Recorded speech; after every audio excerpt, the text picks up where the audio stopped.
lupus. Pada kesempatan kali ini, dan buah-buahan. Ini akan berdampak pada elastisitas dari pembuluh darah. Biasa ya, jadi perlu apalagi kalau gemukkan kadang-kadang ada teteknya tuh, ada payudaranya. ini membuka pembuluh darah dan meningkatkan Sekali lagi jangan lupa untuk support channel ini dengan cara subscribe, like. Ini 5 penyakit musim hujan yang mudah menyerang anak. Ketika musim hujan tiba, harus ekstra waspada terhadap kesehatan si kecil. Pasalnya, cuaca dingin dan lingkungan yang kotor ketika musim hujan bisa membuat tubuh anak rentan terserang penyakit. Kenali apa saja penyakit musim hujan yang mudah menyerang anak. Beberapa penyakit memang lebih mudah menyerang anak saat musim hujan. Hal ini karena kelembapan udara yang meningkat, menggenangnya air, dan banjir saat musim hujan merupakan faktor yang ideal untuk pertumbuhan jamur, bakteri, dan virus penyebab penyakit. Sistem kekebalan tubuh anak juga umumnya belum bekerja sekuat sistem imun orang dewasa. Ditambah lagi, anak-anak cenderung belum mengetahui pentingnya menjaga kebersihan atau cara membersihkan diri yang baik. Penyakit yang rentan menyenang anak saat musim hujan.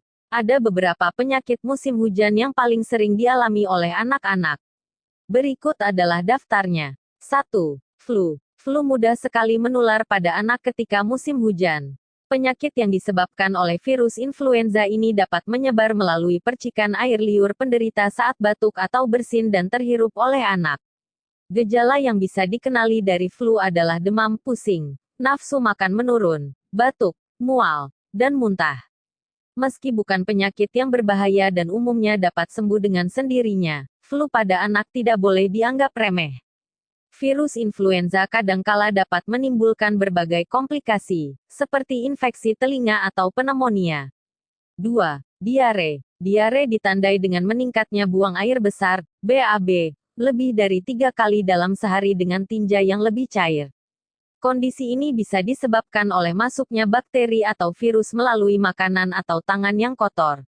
Pada musim hujan, tanah cenderung becek dan sumber air pun bisa menjadi lebih kotor. Jika si kecil makan sembarangan atau tidak menjaga kebersihan tangan dengan baik, ia akan lebih berisiko untuk terkena diare.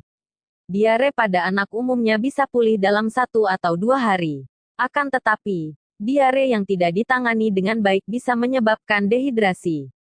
Dehidrasi berat dapat menyebabkan penurunan kesadaran, kejang, bahkan kematian. 3. Demam berdarah dengue. Demam berdarah dengue, DBD, disebabkan oleh virus dengue yang ditularkan melalui gigitan nyamuk Aedes aegypti betina. Curah hujan yang tinggi membuat kondisi lingkungan sangat mendukung bagi nyamuk ini untuk berkembang biak. Inilah alasan mengapa kasus DBD sering terjadi selama musim hujan.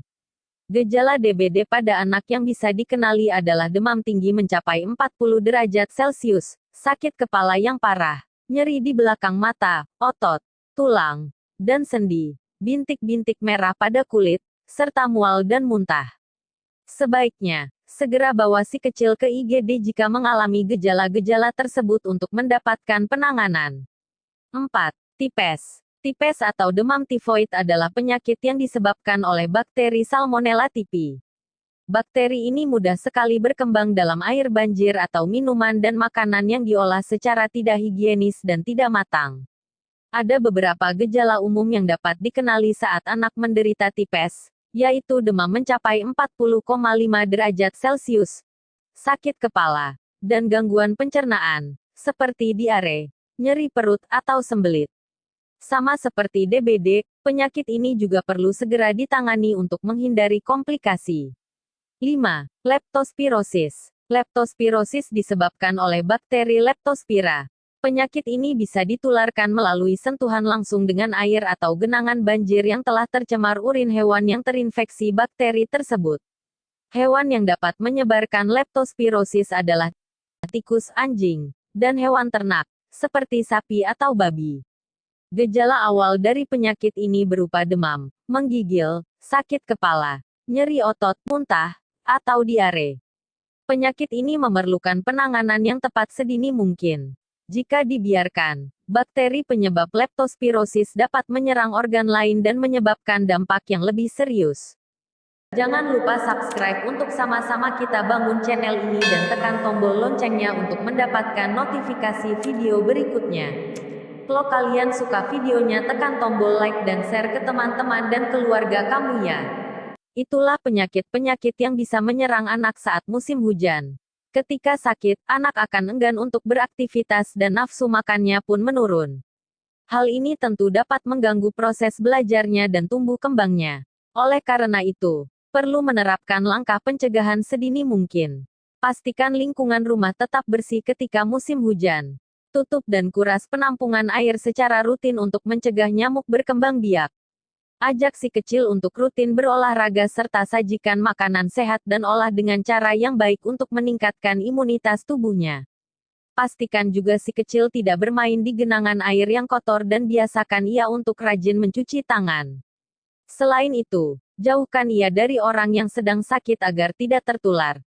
Jika si kecil atau anggota keluarga lainnya mengalami gejala penyakit-penyakit yang telah disebutkan di atas, segera bawa ke dokter untuk mendapatkan pemeriksaan dan pengobatan yang tepat.